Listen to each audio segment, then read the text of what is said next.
Open the average American kitchen cabinet right now. Somewhere behind the canned goods and the pasta boxes, there is a bottle, possibly several. Large, affordable, prominently labeled with words like heart healthy, light, pure, natural, or refined for high heat cooking. The label has a yellow sunflower on it, or a golden ear of corn, or a clean clinical design that communicates something vaguely medical, vaguely trustworthy, vaguely scientific. You have cooked with it hundreds of times. Your parents cooked with it. Their parents were told by a government nutrition panel in the 1970s that they should cook with it instead of the butter and lard their own parents had used without a second thought. That bottle is very probably making you sick. Not dramatically, not immediately, not in a way that produces a single identifiable moment you can point to and say, that was the cause. But slowly, consistently at the cellular level, in the inflammation pathways that underlie heart disease, cognitive decline, hormonal disruption, and metabolic dysfunction, that bottle is doing damage that accumulates quietly for decades before it announces itself as a diagnosis. Now walk into a traditional Japanese kitchen. Not the westernized version, the traditional one, the kitchen of a household that has maintained its cooking practices across multiple generations, in a country where the average lifespan exceeds 84 years and where age-related chronic disease rates remain among the lowest on Earth. That kitchen does not contain most of what is in your cabinet. It never did. If you've been eating what the food industry told you was safe and you're starting to wonder whether that was ever true, you're in the right place. Subscribe to Lost Tech Vault right now and hit the like button. We cover the knowledge that got buried, the science that got ignored, and the traditional wisdom that survived long enough to be proven right. Now let's get into the oils. Number 1. Vegetable oil. The name is the first deception. Vegetable oil contains no meaningful quantity of any vegetable most people would recognize. It is industrially processed soybean oil, or a blend of soybean with corn, cottonseed, and canola, extracted using a petroleum-derived solvent called hexane, deodorized at temperatures exceeding 400 degrees Fahrenheit, and chemically bleached to remove the gray color and rancid smell the processing itself creates. The omega-6 to omega-3 ratio in standard vegetable oil runs between 15:1 and 20:1. Human physiology evolved on a ratio closer to 4:1. The chronic inflammatory state produced by decades of omega-6 excess is now linked in peer-reviewed literature to cardiovascular disease, type 2 diabetes, and neurodegenerative conditions.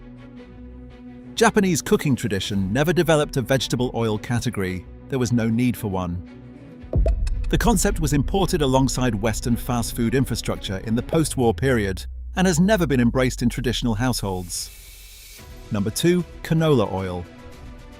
Canola was developed in the 1970s from rapeseed, a plant historically known to contain erucic acid, a compound associated with cardiac lesions in animal studies.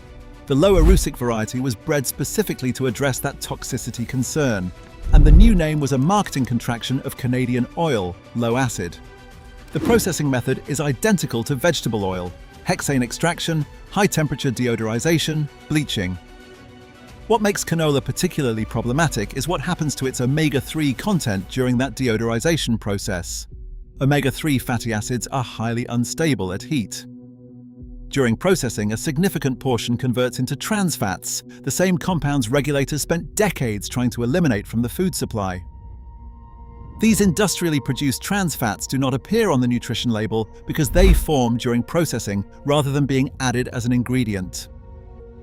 Traditional Japanese kitchens use canola oil in one very specific form only: cold-pressed, minimally processed, and in small quantities for particular regional dishes. The industrially refined version that fills American grocery shelves is not considered equivalent. It is not treated as equivalent. Number 3. Corn oil. Corn is not an oil crop. To extract meaningful oil from corn requires processing quantities of raw material that would be economically nonsensical without industrial infrastructure. Corn oil is essentially a byproduct of cornstarch and corn syrup manufacturing, extracted from what would otherwise be discarded. Its omega-6 content is among the highest of any common cooking oil. A tablespoon delivers approximately 7,000 milligrams of linoleic acid, the specific omega-6 compound most directly implicated in the inflammatory cascade researchers now associate with atherosclerosis. Corn oil does not appear in traditional Japanese cooking at all. Number 4. Soybean oil. Soybean oil is the single most consumed cooking fat in the United States by volume. It is in restaurant fryers, packaged foods, fast food, salad dressings, mayonnaise, and the unlabeled cooking oils used in virtually every commercial kitchen in the country. Research published in the journal Endocrinology found that soybean oil consumption in mice produced obesity, diabetes, insulin resistance, and neurological changes, outcomes that exceeded even those produced by fructose consumption in the same experimental conditions. The same research group later identified specific compounds in soybean oil that appear to affect hypothalamic gene expression, disrupting the hormonal signaling that governs hunger, metabolism, and stress response. Japan is one of the world's largest soy producers and consumers, but traditional Japanese soy consumption looks nothing like American soy consumption. Fermented soy, including miso, natto, tamari, and tempeh, undergoes enzymatic processes that fundamentally alter its chemical composition. Industrially refined soybean oil does not. The fermentation is not a culinary preference, it is a nutritional transformation. Number 5. Sunflower oil. High oleic sunflower oil, a newer variety developed specifically to appear more stable and heart-healthy, has largely replaced the original high linoleic version in health food marketing. Both remain problematic when refined. Sunflower oil's smoke point, frequently cited to justify its use in high-heat cooking, describes the temperature at which the oil begins visibly smoking, not the temperature at which it begins chemically degrading. Oxidation and the formation of aldehydes, toxic byproducts of heated polyunsaturated fatty acid breakdown, begin well below the visible smoke point. By the time the oil smokes, the damage to its molecular structure is already extensive. Japanese cooking uses sesame oil for flavor and specific dishes. It does not use sunflower oil. The substitution has never made cultural or culinary sense within the tradition. Number 6. Safflower oil. Marketed aggressively through the 1980s and 1990s as a cholesterol-lowering alternative to saturated fats, safflower oil has among the highest linoleic acid concentrations of any commercially available oil. Research from the Sydney Diet Heart Study, a randomized controlled trial that replaced saturated fats with safflower oil in participants' diets, found that the intervention group experienced significantly higher rates of cardiovascular death than the control group, outcomes suppressed in the original 1966 publication, and only fully analyzed when the raw data was recovered and re-examined in 2013. The oil the government told Americans to use instead of butter produced more heart disease than the butter did. That study existed, the data existed. It took 47 years for the complete findings to become public. Number 7. Cottonseed oil. Cotton is not a food crop. It is a textile crop, and as such, it is grown under a pesticide regime designed around fiber production rather than human consumption. Cottonseed carries pesticide residues at concentrations that would disqualify it from food use under standards applied to edible crops, but because cotton is classified as a non-food crop, those standards do not apply. Cottonseed oil was the original ingredient in Crisco, introduced in 1911 as the first commercially hydrogenated vegetable shortening. It was the foundation on which the entire industrial seed oil economy was built. Procter & Gamble spent heavily to convince American consumers, dietitians, and physicians that cottonseed oil was a modern scientific improvement over traditional animal fats. No traditional food culture on Earth developed a culinary use for cottonseed oil. Not one. 8. Grapeseed oil. Grapeseed oil benefits from strong health marketing associations. Grapes are healthy, therefore grapeseed oil is healthy, therefore paying a premium price for it is justified. The reasoning sounds intuitive. It doesn't survive examination. Grapeseed oil contains between 69 and 78% linoleic acid by composition. That is among the highest concentrations in any oil available for purchase. It is extracted using the same hexane solvent process as industrial soybean and canola oil. Its antioxidant compounds, frequently cited in marketing, are present in quantities too small to offset the pro-inflammatory effects of its fatty acid composition. It is expensive industrial seed oil dressed in artisanal branding. Number 9. Rice bran oil. This one carries particular irony because it is frequently marketed specifically as the healthy Japanese cooking oil, a framing that allows Western food companies to attach the cultural authority of Japanese longevity to an industrial product. Traditional Japanese cooking does not use refined rice bran oil as a primary cooking fat. Rice bran oil as an industrial product is a relatively modern development. Its high oryzanol content is genuinely beneficial in certain contexts.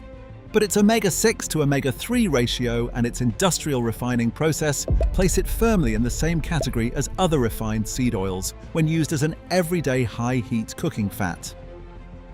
The Japanese longevity that this oil's marketing borrows from was built on fish, fermented foods, green tea, and traditional fats. It was not built on a refined oil that was extracted, bleached, and bottled in a processing facility. Number 10. Margarine and blended spreads. Margarine is not an oil, but it belongs on this list because it is what happened when the industrial seed oil industry needed a way to sell its overproduction of refined vegetable oil in a form that could replace butter on American tables. Partial hydrogenation, the process used to solidify liquid vegetable oils into a spreadable fat, produces trans fatty acids. The FDA formally acknowledged their danger and moved to eliminate artificial trans fats from the food supply in 2015, with compliance required by 2018. But full hydrogenation, intraesterification, and blending processes now used to create trans fat-free margarines produce novel fatty acid configurations that human metabolism has no evolutionary experience processing. The long-term research on these replacement compounds is, at this moment, incomplete. That means Americans are eating the replacement for butter, and nobody yet knows what it does. Traditional Japanese households never adopted margarine.